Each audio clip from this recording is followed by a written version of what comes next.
Basic Brewing Radio is sponsored in part by the American Homebrewers Association. On Saturday, May 7th, 2022, the American Homebrewers Association invites you to celebrate Big Brew for National Homebrew Day. Big Brew is an opportunity to fire up the kettle and raise a glass to the greatest hobby there is, homebrewing. Get a promo code for $5 off an annual American Homebrewers Association membership when you make the Big Brew Pledge. Visit homebrewersassociation.org/basic brewing for offer details, the official 2022 Big Brew recipes, homebrewing tutorials, and more. That's homebrewersassociation.org/basic brewing to get $5 off when you make the Big Brew Pledge.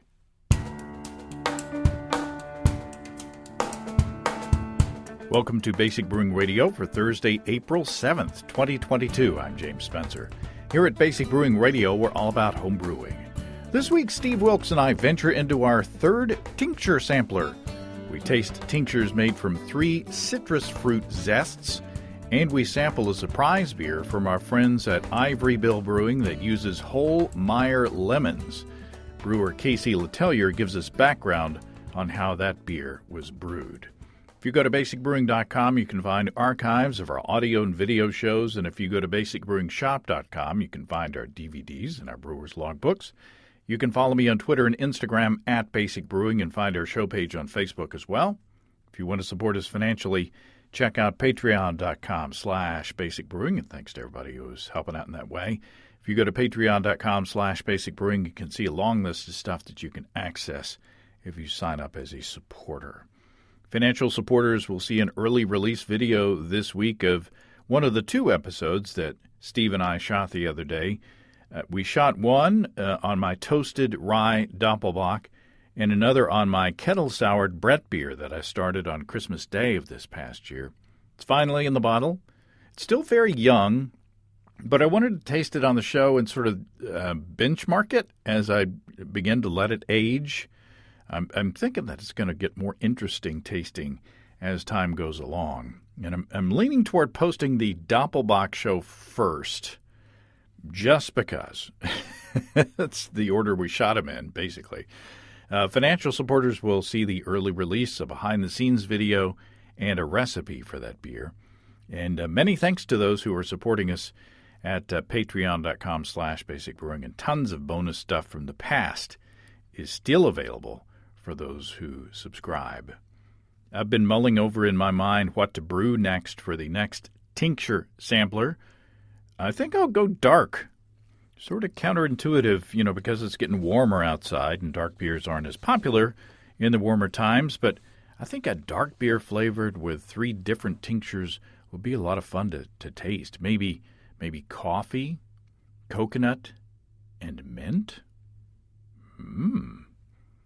I'm also itching to do a small batch extract beer and actually bottle it with strawberry and jalapeno tincture.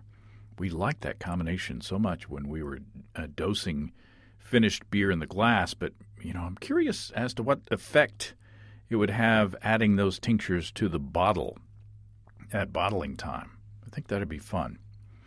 I got plane tickets for Steve and me to go to HomebrewCon in Pittsburgh in June. Got our hotel lined up, got our plane tickets. Starting to get excited about that, actually leaving the house. I'm also heading out to Charlotte, North Carolina in late May with the family. We're going to go see the Foo Fighters, but tragically that's not going to happen. Rest in peace, Taylor Hawkins. So if you have suggestions on breweries to visit in Charlotte, let me know. Possibly might want to try to do an interview out there. So let me know who would be fun to talk to, somebody making fun and interesting beers. I got a text from Ricky the Mead Maker at our friends and sponsors Groenfell and Havoc Meaderies in Vermont. Ricky says it's the last chance to get some drinking horns from Groenfell.com. Once the current stock of mead horns is gone, Ricky's not planning on getting more. So, if you want to drink mead from a traditionally inspired vessel made from an actual bovine horn, you better check it out. It's pretty cool, actually. There's the carved horn mead tankard with handle, which I think I like the most. the Horn Highball Cup, the classic mead horn, which is super fancy. It's like it's like the whole horn, and you can choose a stand or a belt holster with that, because it doesn't stand on its own because it's like a whole horn. Or you can get the Rocks Glass drinking horn. Just imagine drinking a mead cocktail out of that. They're all made with ethically sourced bovine horn, and while you're at it, you can choose some delicious Groenfell and or Havoc meads to be shipped to you to serve in these incredibly cool and totally real horns. You gotta go check them out at the site. What if you were to walk around HomebrewCon with a mead horn in a belt holster? Would they let you do that? I bet they would.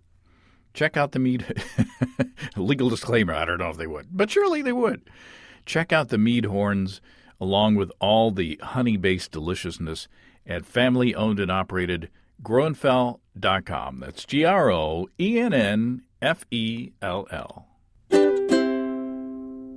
Okay, Steve and I were considerably less goofy at this tasting, but we still had fun sampling these tinctures made with citrus zests. Steve Wilkes, welcome back to Basic Brewing Radio. Thanks, James. It's our third tincture sampler. A tincture a day. This time we're doing something as suggested by listeners. First of all, we got listener email here that I'm going to read. Get out in front of the show here. Danny from Boonville. They probably say Boonville up in New York.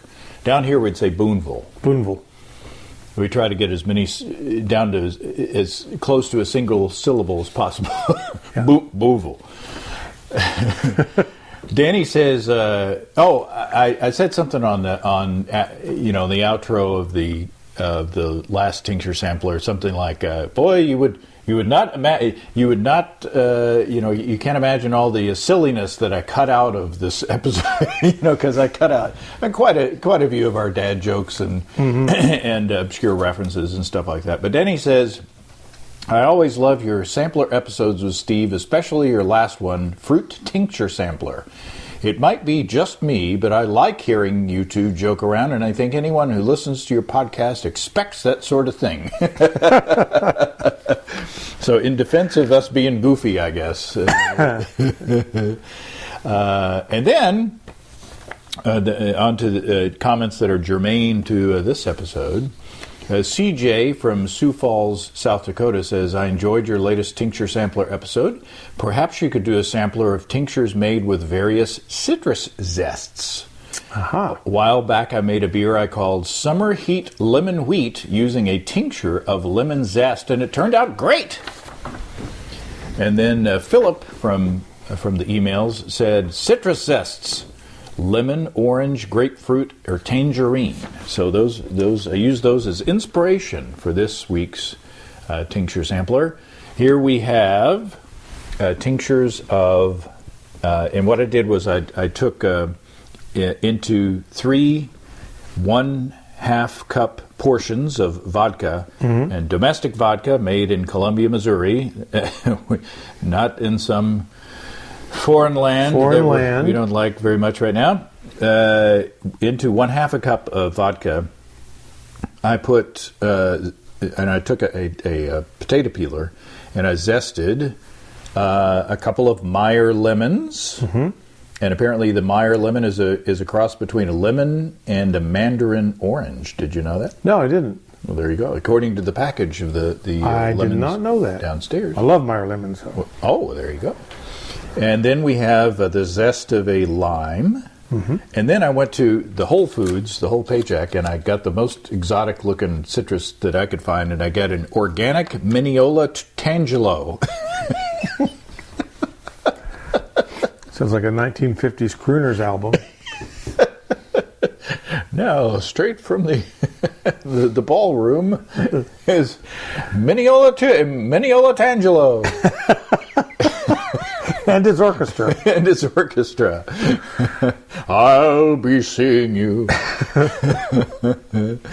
So as you can see, and these have been in here. This is Thursday. I put these in on Sunday, and you can see that especially the lime, the color has really definitely faded. But the tincture is lime colored. It's green. Yeah. So I was looking at it completely. You were talking about the color of the fruit, right? Whereas I was thinking, wow, each one of these tinctures has picked up the color of the fruit. Yeah. So, and to be honest, I didn't expect it to be that dramatic when I put the zests in there. Mm-hmm. Because it seems to me that your citrus skin seems fairly impermeable, but I guess 40% alcohol tends to to get in there. Yeah. But do you want to just smell these? Sure. Do you remember that soap called Zest? Zestfully clean. Yeah. Oh yeah. Ooh. So that really smells like lemon. Oh, that's nice. And it smells like lime. That's incredible. I like, just on the nose, I like the lemon the best. That smells like Minneola. Minneola. And the Tupelo. And the Tupelo I keep saying Express. Tupelo, it's Tangelo. Not Tangelo. Tupelo. But I think the Tangelo is the most subtle. Those are going to be tasty, I think. I think so. Now, we have a choice. For the first time, we have a choice of the base beers. Okay. I have the regular sampler beer that I did with the Pilsen Light dry malt extract and the Czech Sats that we generally use. And then I have from our friends at Ozark Beer Company the Ozark Lager, which I think you would agree is a well-made lager, fairly neutral in flavor. It's a delicious beer, but it's more neutral in flavor than the pale ale that I made. So I'm not sure how to approach this. Shall we try it in one and then try it in the other? Shall we maybe start out with the Ozark Lager? Let's do, yeah. And then do some tinctures in that, and yeah. And we should I guess we should go over the benefits of using. Whoa! I might have dropped. This may be the one I dropped on the garage floor. It's certainly bubbly.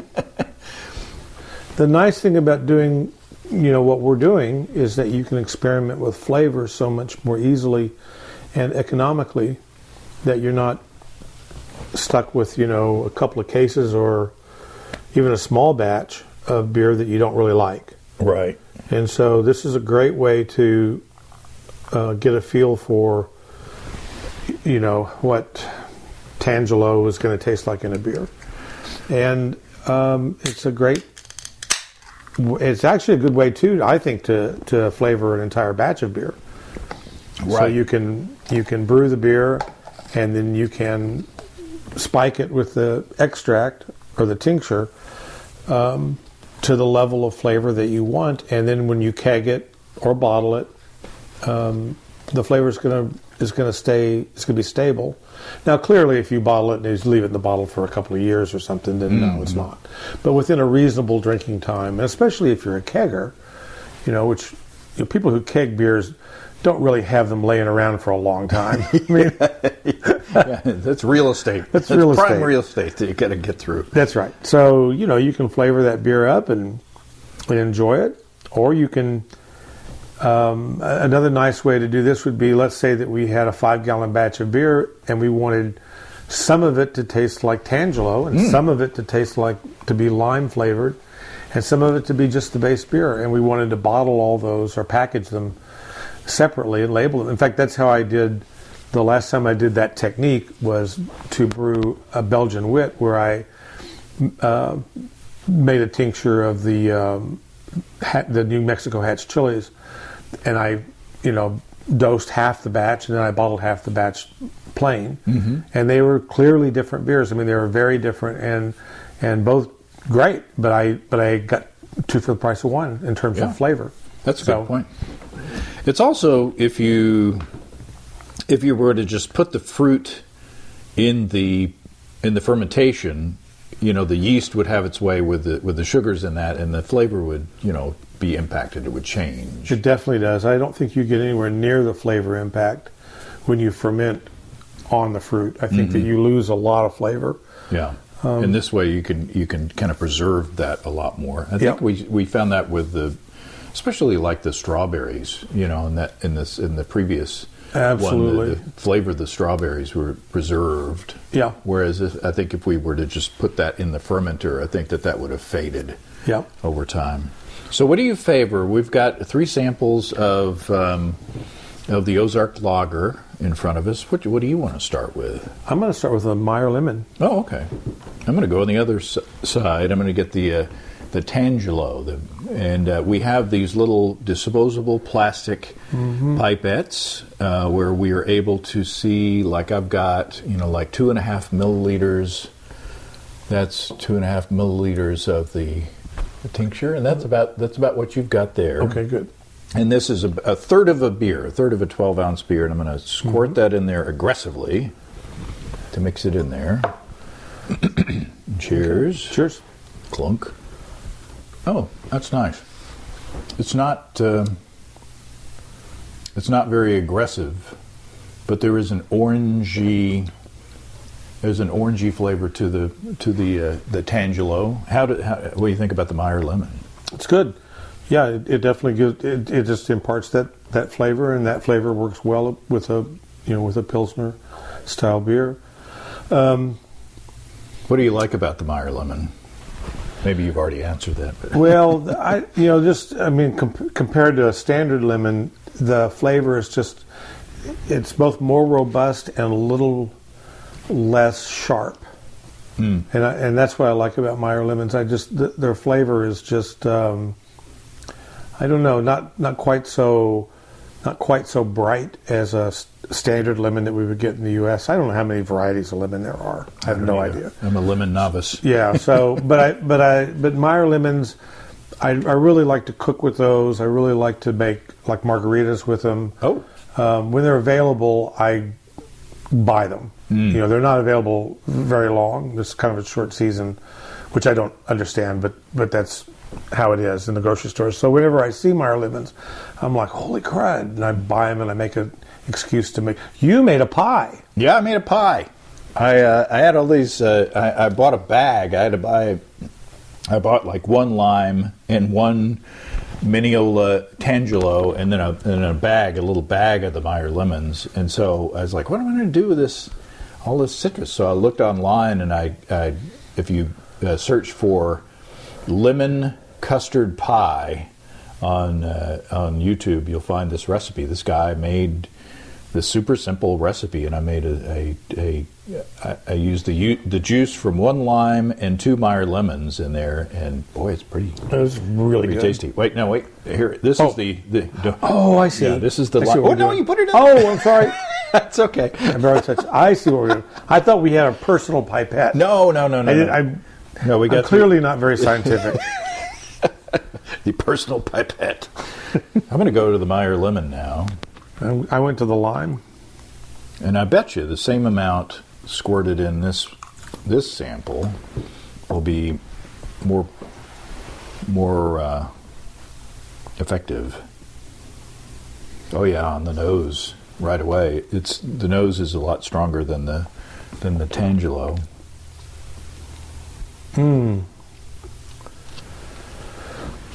The lime is sublime. Oh wow, well, that's interesting. There's a brightness up front, but then also there's a flavor on the back of the tongue as well that I didn't expect for some reason. Check it before you flavor up your before you flavor your last sample. Just take a sample of the plain beer, right, and then bounce that off of the tincture, and you'll see a big difference. I wasn't sure at first when I tasted it with the lemon, and I went, okay, where's the beef? And but then I checked it against the base beer by itself, and big difference. Doing the lime. Wow. The nose on the lime is quite strong. It's very, yeah, it is. Definitely get the lime. That's happening, as you would say. Yep. No, that's good. But on the lime there is a bit of a pithy. At the end of it, there's a kind of a pithy astringency. Yep. Okay, now I'm going in with the orange or the tangelo. Oh, yeah. I like the lime the best at first, but it's a little too not acidic. It's pithy. I guess would be it's a little bit astringent. Mm-hmm. The lime. It does have yeah. Interesting. Maybe a key lime would Maybe, be different. Yeah. Yeah, actually, I mean, really could be. I'm going to put a little bit more of the Meyer lemon in the second one, concentrating that even more. Oh, yeah. You know what would make this all really great if you still had some jalapeno tincture? Oh, yeah. Yeah, should have bottled that. I'd be all over that. Yeah, and you see the Meyer lemon doesn't have the the lemon pledge. Usually when I smell just a regular lemon or taste, that character, sometimes I'm going to say, "Ooh, that's furniture polish." So I did another dose into a lesser volume of beer because I drank some of it. Right. And that was a better dosage. I mean, more was better in this case. That was good. I'm going to double down on the. I keep having to look the tangelo, not the tupelo. I don't know why. It's my penmanship. It's good, but it's just not as strong, and I don't like it as much as the Meyer lemon. Mm-hmm. I might like it more than the lime. Really, I was expecting to like the lime the best. I think I do like the lime the best, but you're right. It does have it's got there's an astringency to it. It's a pithy afterpaste. Let's take a minute to talk about our friends and sponsors, Desiree and Dave from High Gravity in Tulsa. In my mind, we're moving into excellent brewing weather. I love brewing outside in the spring, and I'm ready. I love brewing with my Warthog electric brew-in-a-bag system that I got from highgravitybrew.com. Steve loves his similar system, too. He's got the 5-gallon, 120-volt setup, and I've got the more powerful 240-volt setup that's big enough for 10-gallon batches. But I mostly brew 5 gallons at a time, though, but it still works for that. In fact, it works really well. That's a powerful system, and it brings the wort up to or brings the water up to strike temperature quickly, and just gets up to a kick butt boil in no time at all. If you use the code EBC75BB on highgravitybrew.com, you can save $75 off your Warthog electric gear, whether it's a turnkey system like ours or a controller if you're building your own setup. If you're curious as to what that code discount covers, go to basicbrewing.com and click on the High Gravity Basic Brewing Discount Code Deals ad on the right-hand side of the site. That will take you to a page on highgravitybrew.com that has a long list of Warthog systems and controllers that you can save $75 on by using EBC75BB. Highgravitybrew.com also has the Build Your Own Brewing System feature where you can choose upgrades like spike kettles and gear. Highgravitybrew.com can take the pain out of propane just in time for springtime brewing. That's at family-owned and operated highgravitybrew.com. That's highgravitybrew.com. I am going to do... Oh, you're going to make a little fruit salad. I'm blending all three. Ooh. Because I just want to do that. And now we're going to go back through and do this with the Basic Brewing Pale Ale. Yeah, I thought what we could do, and you could take more cups if you want, but I was thinking that we could kind of split one of these pale ales and then kind of taking the knowledge that we already know, kind of use that to blend in with the... Sure. Now, this beer, It's the beer that I made. I used 3 quarts or about 3 liters of water. Into it I put a pound or 450 grams of Pilsen Light dry malt extract. And I brought that just up to the boil. And in that I put 9 grams of Czech Sats for a 10-minute steep off the fire. Chilled that down, poured it into a 1-gallon jug along with 3 grams of USO5, Safale USO5, with an original gravity of 1063, final gravity of 1010 for an ABV of 7%. And this is the one that I brewed on the 2nd of January. So this is the same batch. Gotcha. I made 3 6-packs. And I found out I didn't need 3 6-packs. So I still have these. I have 3 of them left. But it'd be interesting to taste this beer on its own to see how it's. Mm-hmm. And the head is nice. You know, we've had problems in the past with not flat, but headless beers with no head retention. Call those the Happy Hollow series.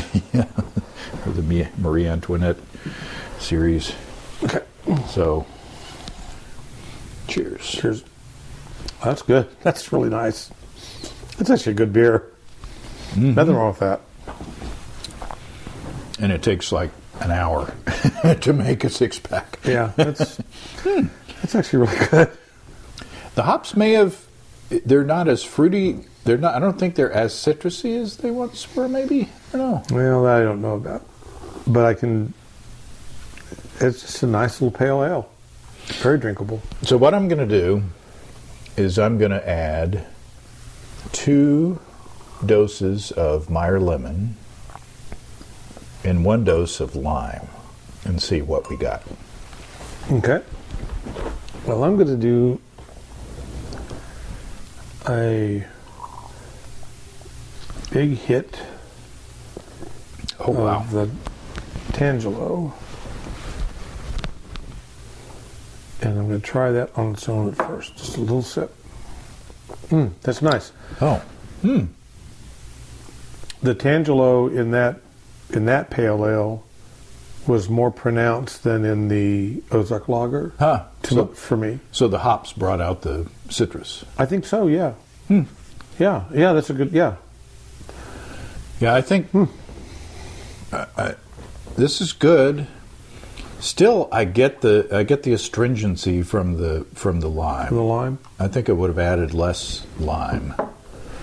Well, I'm going to stay away from the lime then. Don't go into the lime. Yeah, we just got back from Mexico. Oh yeah, how'd that go? Very limey. Lots of limes with your lime beers? Everywhere. Lime with your food, lime with your beer. Little lime spritz behind your ears when you. Did you have any good beers while you were down there? You know, I'm going to say yes in that I like Modelo. And so that's pretty much it. So we stayed at one of these all-inclusive, like it was an adults only, everything's prepaid for, which means that including the alcohol? Oh yeah. Mm-hmm. Wow. As much as you want. Wow. Now they did serve it in like probably 10 or 8 ounce glasses. So, when you had a beer, there wasn't much beer to be had. Right. And the only beer that was served was Modelo. Huh. And then I don't know if Modelo does a 3.2 or not, 3.2. I mean, I don't know if they do a light. I don't know. But I just know I was drinking beer all day long as fast as I could. I never got a buzz at all. That's all I can tell you. And kind of the same for the margaritas. I switched to margaritas for a day, and they were sweet and but it was tasty, and there was a pool, and and you were warm. There was an ocean. Yeah, it was great. We did go out to dinner a couple of times, in town, and had really good food. The food in the resort was okay, but the food when we went into town was wonderful. And I did have a Victoria, which gets sold around here in Arkansas, but it was just something different that I've maybe had 2 Victorias in my life. So I tried one of those. And I think they are made by the same folks that make Modelo. I think it's that same group. But the beer was a little different. It was a light, I would call it a light American style lager, but a light Viennese style lager. Right. Actually, you know what? In that setting, with that food, in that moment, that style of beer is very good. Yeah. And they're well made. I mean, I had a couple of Pacificos at one restaurant, and I had a Victoria at another, and a Bloody Mary, which we will not talk about. Did it have a chicken on it? Well, it was just not. It was just whoever was making that drink didn't know what they were doing. But lots of good food, and again, this kind of light, really just like the basic brewing pale ale and the Ozark Lager. I mean, those beers are very appropriate for the climate and for the cuisine. And stouts and porters, the Rogan beer that you made earlier, it would not have been as good. They wouldn't. They might be better beers. Too hot. Yeah, they're just a wrong flavor profile. Right. So. Yeah. It's context is important. Yeah. Speaking of context, this I did mine with orange and lemon, and I did 2 doses of orange and 1 dose of lemon, so about 3 mils, 2.5 mils each. And then one with about 5 mils, and it was very good. I like it a lot. Oh. And I stayed away from the lime. There you go. Again, it surprised me. I thought that I would like the lime the best just because I like the flavor of lime. And I figured I would like the Meyer lemon. I don't know much about it, but I've heard good things. and then the tangelo. Susan and I ate the fruit after I zested it, and it was good. I liked it quite a bit. I probably paid $12 for it at the Whole Foods. one tangelo. But there you go.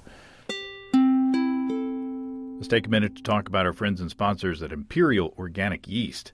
I remember when I first started using Imperial, the yeast came in those cute little cans. It really got our attention at HomebrewCon. Steve started stocking Imperial in his store, and we were blown away by the quality of the product. Now, the can was a little tricky, though. But those days are long gone. Now, Imperial Organic Yeast comes in easy-to-open pouches that contain 200 billion cells each. Long lag times are pretty much a thing of the past, along with a can, because if I pitch in the early afternoon, my airlocks are usually bubbling before bedtime, and my stir plate is dusty because I don't use it anymore to make starters for moderate gravity 5-gallon batches. On top of that, Imperial Organic Yeast has top-notch customer service and technical support. Ask your local homebrew store about Imperial Organic Yeast and check them out at imperialyeast.com. That's imperialyeast.com. So this is fun. I have a surprise for you. What's that? We're going to pour shots out of this tincture? Yeah, we're just going to drink the tinctures. That's what I do. I was at home by myself. That's a martini right there, right? Yeah. That and I got a package of Lucky Strikes. Oh, yay. You'll have to shed your clothes before you go back in the house. But no, I don't know if you follow Ivory Brewing on the socials. Yes. But every year, our good friend, Casey Letellier, gets cases of Meyer lemons in, and he makes a lemon wheat beer. Wow. Okay. And yesterday, I drove up to Siloam Springs specifically for this purpose, and I got, among other beers, I got a crowler of the lemon wheat beer, and for us to sample here at this table. And I did a quick interview with Casey about how he makes this beer and what goes into it. So, nice. So do you want to hear that interview and you want to sample that beer? I live for nothing else. Well, here we go now. Casey Letellier, welcome back to Basic Brewing Radio. Thank you, James. It's nice to be back. So tell me about that beer. Okay. So the Meyer Lemon beer is one we do when Meyer lemons are in season, which is kind of a brief window, late winter. So most of the fruit beers we do at the Ivory Bill are with local fruit. But in the middle of winter, obviously, we can't get local fruit, and that's the perfect season for citrus. So we get organic Meyer lemons from our local food co-op, and we give them a quick rinse in hot water, quarter them, squeeze them, put them in bags, and then essentially sort of like treat them like a dry hop. So they get steeped in the finished beer. We'll like CO2 purge the headspace as we put them in, and they steep there for a couple of weeks. And the base beer is Kolsch malt and a bunch of German wheat. So does the juice go in there as well? It does. Everything goes in. And when we sort of squeeze the lemons, we kind of doing as much sort of disruption of the cells as we can, like a good, hard, vigorous squeeze, kind of trying to get all those oils like volatile, and it smells amazing. Oh, yeah. And so what is it about the Meyer lemon that attracts you?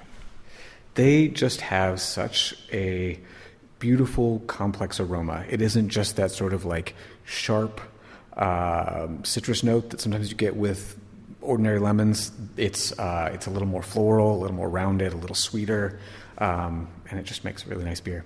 In putting the whole fruit in there, I mean, Steve and I are sampling these little tinctures with just the zest. So you get all of the components of the lemon, not just the juice. You get the juice, you get the zest while it's still on the fruit. You also get the pithy parts, I'm assuming. Yes, we do. And you definitely taste that, which I think sort of depending on the sort of outcome you're looking for with a beer like this, I think the sort of tincture version that you're talking about for certain beers could be like a much better solution where you're just looking for those really nice high aromatic notes. With the whole fruit, we do get a little bit of acidity. Like even though we're talking, it's 2 cases of the Meyer lemons that go into a 3.5 barrel bright, and we usually split them up. So it's a significant amount of fruit, but like over the course of like that much beer, it's not actually that much juice. So you do get a little bit of acidity. You get like a really pleasant sort of background pithy bitterness, which is like reflected in the fruit itself. It feels like it gives the beer more complexity. But in this particular beer, we're really trying to show off the flavor of the lemons. In other styles where you might be just looking for that like little aromatic lift, I think all of the other sort of complexity of the fruit might be distracting. So I think the way we do it works great for this beer, but I think there's plenty of other ways to pull off getting that great citrus flavor into your beers.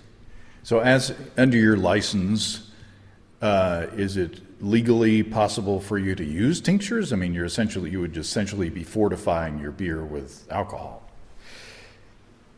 So this is a difficult question. If it were any significant amount, the answer would be no. We can't change the ABV of our beers with spirits. However, there are beers occasionally where we use vanilla extract. And it's a tiny, tiny amount, but the amount you would add in a tincture is also quite small. So I feel like you're getting into a little bit of a gray area. Generally speaking, no. Your mileage may vary. Yes. Check your local regulations. If you're homebrewing, you're fine. Yeah, you're fine. You do what you want. Yes. All right. Well, Casey, it's always lovely to see you, and I look forward to sharing the beer with Steve. Sounds great. And tell Steve hi as well. So Casey says hi. And hi back to Casey. Wasn't that nice? It was very nice. Casey's been with us with the podcast literally since the beginning. Yeah. And it's been wonderful to see not only his career grow and expand and go into different areas, but he and his wife Dorothy now, they had two, like teenage boys, and now they got the. I don't know how young the baby is now, but you just follow Ivory Bill Brewing on the socials, and you get to see the baby bounce around a little bit, literally. Anyway, I'm always excited to have an excuse to go up to see Casey and Dorothy up at Ivoryville. So what do you think about that? The process, his process, it's juice and whole fruit and the skins and the pith and everything. Mm-hmm. And you've got the beer in your hand now. What do you think? I think it's absolutely delicious. It's very good beer. Just, it's what a fruit beer ought to be. And he was right. So I listened to his interview, and he talked about that there's a little pithiness, and and he's absolutely right. I can taste the entire fruit in the beer. Yeah. And that is very astute. Yeah. And so, if you, I don't know how you peel an orange or a lemon or something like that, if you're peeling one, but I frequently bite into it to get it started. Mm-hmm. And when you do that, you get that bitterness. Right. And it's, too much of it's too much. And it's like, oh, but a little bit, it's like, oh, that's kind of good, you know? And so that's what this beer has, is a little bit, and it's kind of good. Yeah, I didn't ask him about hops, but I'm assuming that the hopping is very subdued. Yeah, this is not about hops. And it may be because I was coming off of these more strongly flavored tinctures, but my first impression of the beer as I smelled it and I tasted it was that this is a wheat forward beer. Mm-hmm. The first few sips, it was like, oh, it's nice. It's got a nice bready base. It's just a nice, nicely done wheat beer with some lemon, citrus components. Right. The more I drink on it, the more the malt fades into the background, and the more that citrus component comes to the fore. And I am tasting the juice. I am tasting the pithiness, which adds a good balance of, sort of bitterness or I wouldn't go so far as to say astringency, but and then there's also the zest that we have tasted in this tincture, right? That I can taste because we did this experiment with the tincture, and I can now recognize that in the last couple of minutes. So this is again not a novelty beer. This is a well balanced fruit beer where you're not just getting hit in the face with lemon. Right, but it is a very well done integral part of the whole flavor. Yeah, and it doesn't go to lemon pledge. No, at all. Not at all. So yeah, it's great. Oh, that's so good. I just took another sip, and the citrus now. I don't know. I guess it maybe because of the oils in the citrus. Maybe it's building up over time. So it's like, at the beginning of the beer, I was like, yeah, this is nice. There wasn't as much citrus as I imagined or expected. But now, halfway through this beer, I'm like, oh yeah, it's very yeah. It's very pleasant. It's delicious. It's only 4.8% ABV, which is another bonus. Mm-hmm. If you're in Northwest Arkansas, I don't know how much more of this is available. How many barrels did he make? I don't know, but each batch is basically a small batch up there at Ivoryville. Right. I wanted to bring that because we talk about these tinctures in the abstract, and the extract. But we talk about them in the abstract, but it's nice to taste a professionally done beer that has at least a component of what we're talking about. Because there is alcohol in beer, and the skins, of the lemons were in there, and so there is a tincture component kind of to this. Sure. Yeah. So that's a whole nother. I mean, that's not tinctures, but so he essentially did his in the bright tanks. Right. So if you were to add the Meyer lemons into the secondary, I guess.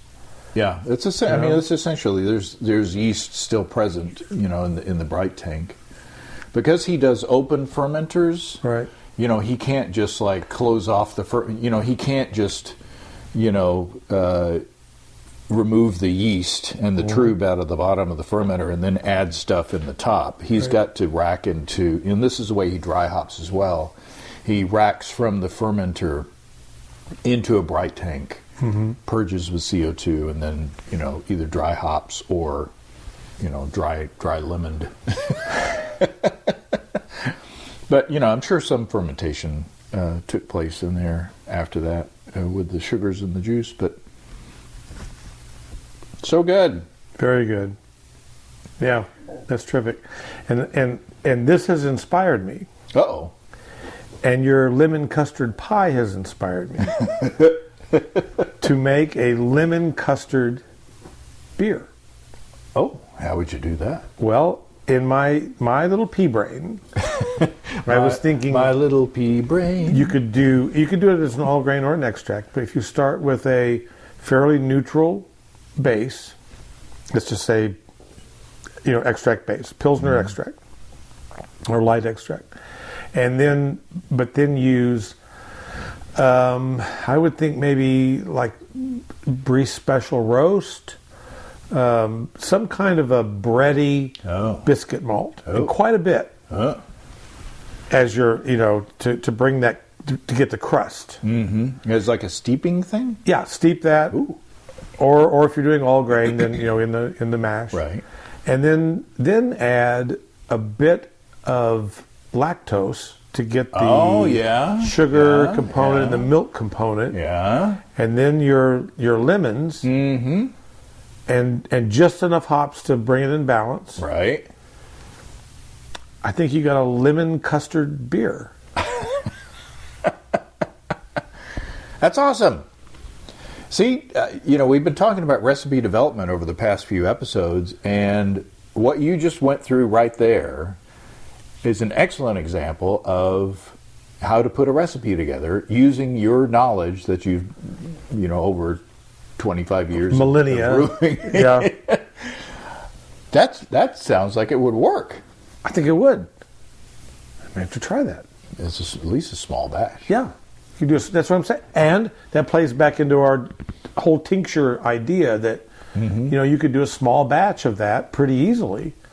A couple of pounds of DME and you could even get the base of it and then make different pies. Sure. Different pie beers. Do a key lime, get some key lime juice. Key lime juice. And make a key lime pie. Yeah. Do some lemon, do some organic Minneola tangelo. Well, by golly. There you go. And by gum. All right. Well, this is a lot of fun, as usual. Now we got to figure out what to do next. Whether we stick with do you think there's more mileage in the tinctures? Well, we haven't done avocado, walnut, and kale yet. Oh, God. They're my favorite law firm. Avocado, walnut, and kale? All right. Well, thanks, Steve. Thanks, James. Well, thanks again to Steve and to Casey, of course. Really liking playing with the tinctures. It's opening up my eyes to some new possibilities, which is always fun. What would you like to hear a sample next? Let me know. If you have brewing questions, show suggestions, or just want to say howdy, write to james@basicbrewing.com or just fill out the contact form on basicbrewing.com. And please don't forget to tell us where you're from. Check out our mobile-friendly shop at basicbrewingshop.com. Thanks to everybody supporting us through our Patreon page. Special goodies coming your way. Check that out at patreon.com/basicbrewing. It's all until next time. Until then, thanks for listening, everybody. I'm James Spencer. Production help for Basic Brewing Radio and our website is provided by Kelly Dodson. Basic Brewing Radio is a production of Active Voicing. We'll talk to you next time, everybody. In the meantime, stay well and stay tuned. So long.